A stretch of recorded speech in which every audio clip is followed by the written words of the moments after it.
Hi there, it's Barb at Stamping for Beginners and Beyond.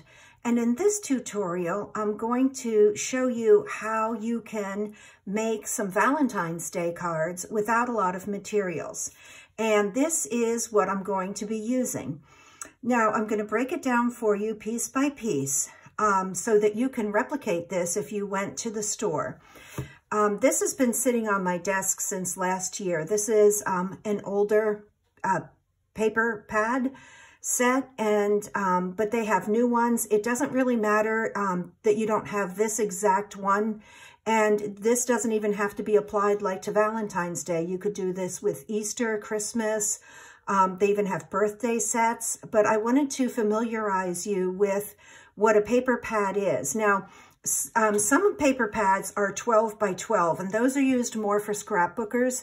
You can totally use a larger paper pad for card making, but one of the nice things about the 6 by 6 size is that the prints are smaller, so that if you have just a quarter or a half of this on a sheet of paper, being a card, you're still going to be able to see the little trucks and such. This is so cute with the bicycles.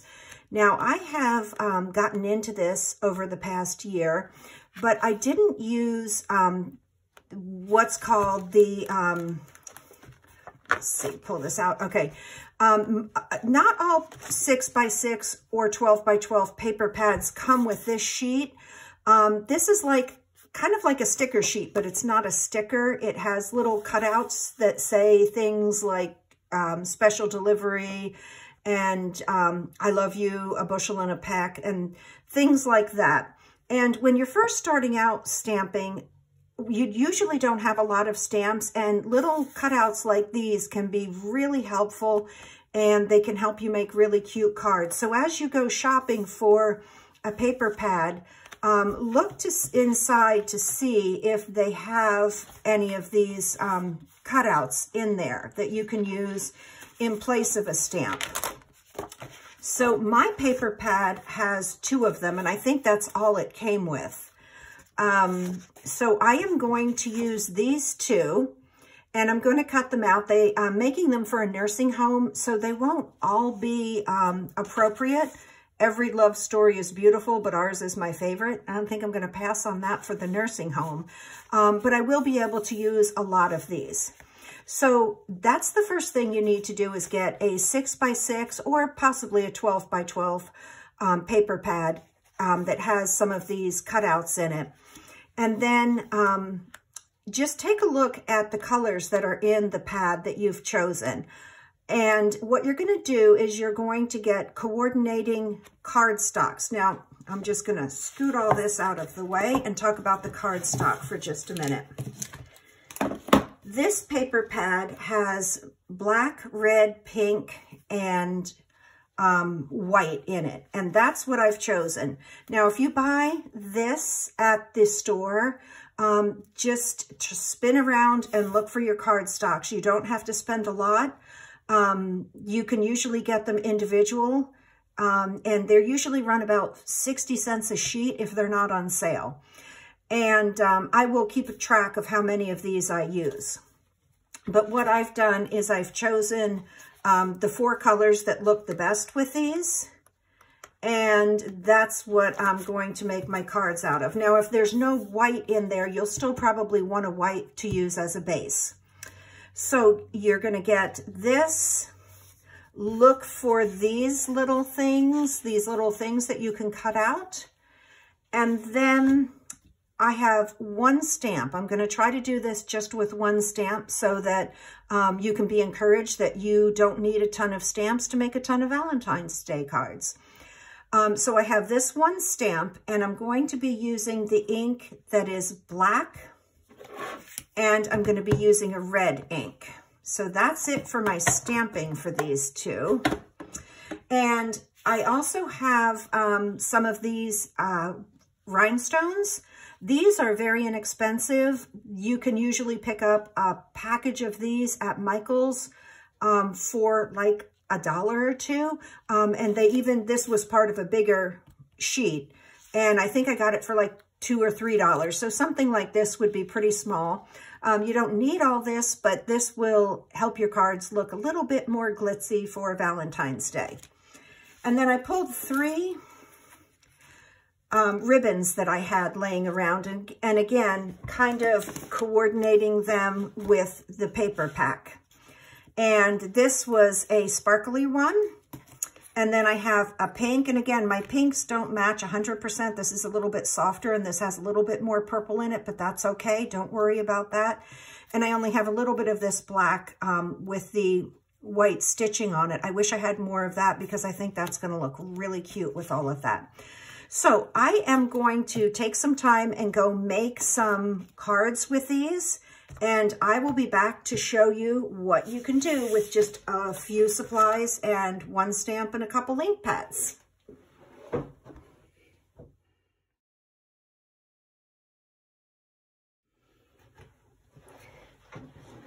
Okay, I am back, and after about 3 days in my craft room, I have taken the supplies that I shared earlier, and I've created all these cards. There's 20 in total here, and it was so much fun doing these. I loved them. But what I'd like to do now is just take them off of the table and just kind of go over them one at a time and explain some things that I did. I won't do it in any certain order, but let's start with this one. This is actually one of the last ones that I made, and I got down to having just a few scraps left, and I thought, what could I do? I'd like to make at least 20 cards, and so I stamped this on white, and then I just took strips of the other pattern papers and glued them on. I used a tape runner for that. And then this is the ribbon. Ribbon doesn't always have to be tied. It can just be glued on, especially if it doesn't have a frayed edge. This kind of ribbon is just almost like a piece of paper almost. And then I finished them with darker color cardstock. This is obviously red. You don't absolutely have to put a liner in it like this white liner, but I really like doing that. I think it looks a little more polished. And then on the back, I shared, May God's love brighten your day. I do want people to know on Valentine's Day, especially in nursing homes, that God loves them, even if they feel all alone. This was actually the first card that I made. These little pieces here were in a longer strip. And let me see if I can find that one real quickly. Here. So this was a strip, and in this card, I kept them together. And in this card, I separated them, and I popped some of them out with putting a frame around them by using just a piece of cardstock. And it still looked a little boring in this one, so I just simply cut a strip of white and I made it into little triangles and glued those on. To add a little more accent, I just glued 3 strips of ribbon down. I didn't have a lot of the black and white ribbon, so I had to use that sparingly. This over here, I just kept this strip the same, kept it all together, and added it that way. Another little tip is that when you have a liner, and again, if you didn't want to put a liner in a light pink, that is not a problem at all. Again, I really like how it looks. One thing that I sometimes do is I will take a little strip of coordinating paper. So this sounds terrible, but I don't have to write as much because sometimes I don't know what to write, especially if it's somebody that you don't know or in a nursing home. It adds a little interest, plus it gives you less room to write, and I'll probably just write, Dear Resident, just know that I'm thinking of you, and I hope you have a happy Valentine's Day, love, Barb. So there's less space to worry about what to write. On this one of the things I wanted to mention, let me move these out so that we can talk about one card at a time. This one, every day is a beautiful, every love story is beautiful, but ours is my favorite. I will probably give that to my husband and not send that off to a nursing home. But when you're making these cards and looking at the papers and these coordinating sayings, try to find ones that go together, and I'm going to give you another example of that. But as you can see, the wood here matches the wood here. I almost goofed, and this one here, let me just grab that. Oh, these two are ones that I wanted to also show you real quickly.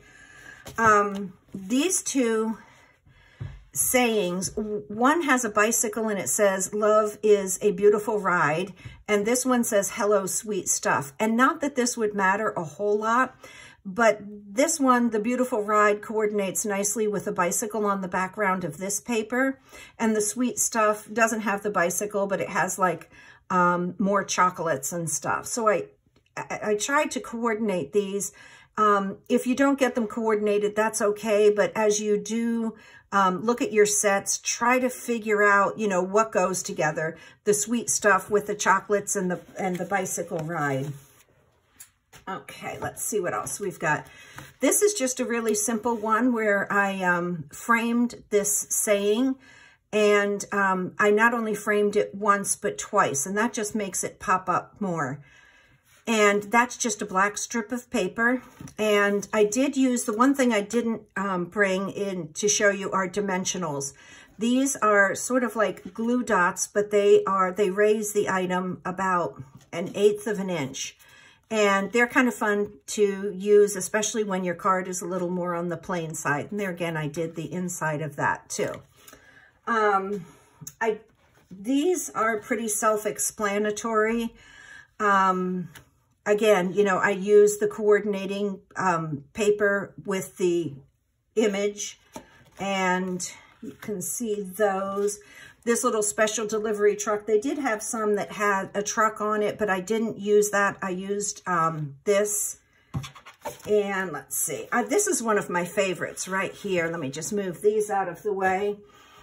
This is such a simple card, but I wanted to just kind of quickly go over. First of all, don't be afraid to stamp on patterned paper. This Happy Valentine's Day came out really good in red. Even though it is on patterned paper, as long as your pattern is light enough, and your ink is darker, it should come out pretty good. Also, you don't want it on something really busy, obviously, but I do like how that turned out.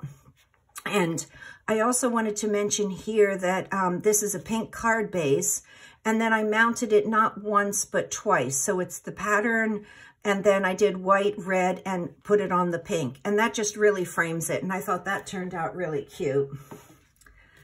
This was one that I used, I tied a bow, and I just wrapped the ribbon around and just hand tied it. And what I did to make it a little bit more ruly is I did put a little bit of glue on the bottom of the ends of the bow, and that helped it stay in place a little bit too.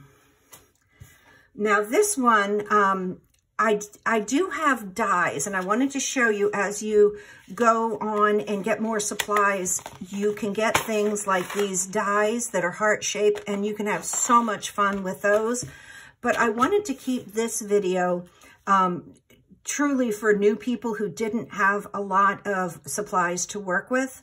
Everything that I've used to make these cards is what I showed you at the beginning of the video. I didn't really cheat or use anything extra except adhesive. And I wanted to show you how I did this heart. And what I did with this heart is I actually just took a sheet, and I didn't bring the exact supplies because I did use it all up. But I just took a sheet of paper and I folded it in half, and that wouldn't look really good on a card. So what I did was I folded it in half and I cut a heart just like we would when we were little. And that's kind of the way I felt making all these cards, was like a little kid. But once you have a nice heart, I took the paper that I used to make this black and floral heart, and I put that right on the top, and I just traced around it, and then I cut it. And these are regular scissors that you'd use for sewing, but I did want to recommend, if you do want to get something a little more precision, these are EK scissors, and I think they're called cutter bees or bee cutting scissors. And they're really nice because you can really get into fine areas with that point. Like, let's say you want to just go right to there, and it's real easy to turn and just keep going around. So, and these only run about $10, and I've had them for years, and they just work so well. So I did that with that, and I also did a similar technique when I made this card right here. This is probably the more fancy of the ones that I made. But again, I cut a heart by folding a piece of paper in half, opening it, tracing it. And then I just put these strips down and I cut around it. And then I put this heart, once it was complete, on a black piece of paper, and I just cut about 1/4 of an inch all around it to give it a frame. And if you were to look really carefully, you can see that this isn't exact. Like even right there, it kind of bends a little bit more in, and then that goes out. But again, these are handmade cards, and I don't think anyone ever would notice. They would just look and say, oh my goodness, what a pretty card that is. So let's see, I've got 4 more to show you. This was a similar technique. I just cut the heart and then traced it. And then once I did that, I just cut around in black and a little bit bigger. This one here I made just a little bit softer, and I really like this. In order to give it a little more interest, I took this gingham paper, and because it was so soft, I framed it in black, and then I popped that out with black too, and yet it still has a softness about it. It's not as dark black, even though I just did use black. It doesn't seem to be as dark as like a card like this. And another little tip I want to give you when you're looking at your patterned papers and you're coordinating pictures that go with them is look for similar colors. This is a great example. Some of the pinks are a little bit darker, but this truck was a light pink, and so I looked for lighter paper to go with it. The other thing is it has a little bit of wood in it, and you can see a little wood in the sign.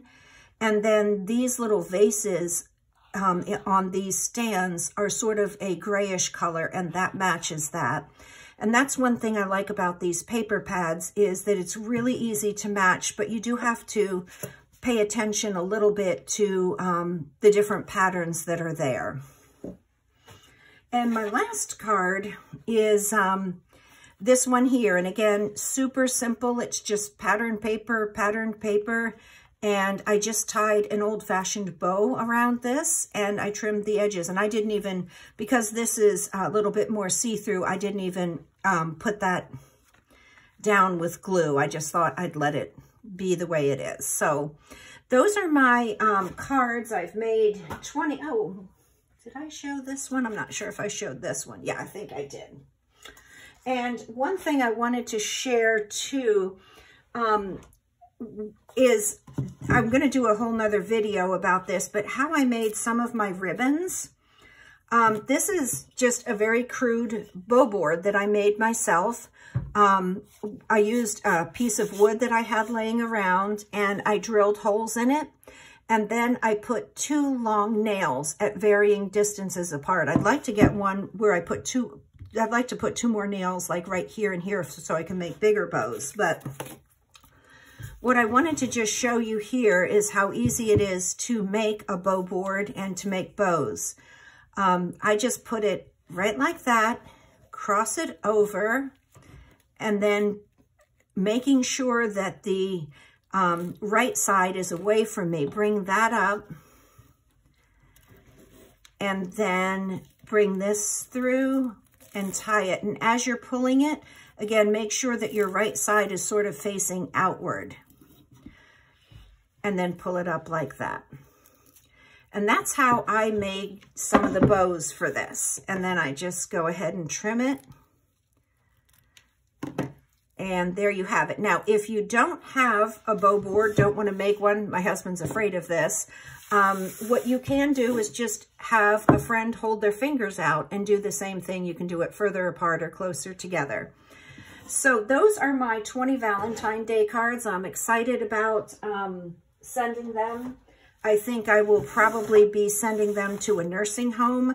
One thing I did want to mention as you're making cards is when you mail them out, and if they have added bulk, a lot of times they're going to take an extra stamp. This ribbon right here, that gives it about easily 1/4 of an inch.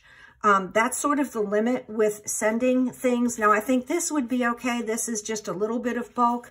But if you get into sending things in the mail that have like rhinestones or very heavy, thick bows, you're going to need extra postage. And it's non-machinable. And sometimes I'll just put 2 stamps on, and other times I'll put the non-machinable rate, which is 10 cents more. And it does get a little complicated. Just if you want to be super safe, take them to the post office and see how much it costs to send them. But the reason that I'm probably going to send these to a nursing home is that I can address each of them to just dear resident. And I'm probably going to put them in one big box or a padded mailer and then just mail them that way. So thank you so much for watching my Valentine Day card video. And if you have any questions, feel free to ask. And if you'd like, please remember to click like and subscribe. Thank you so much, and we'll see you on the next video.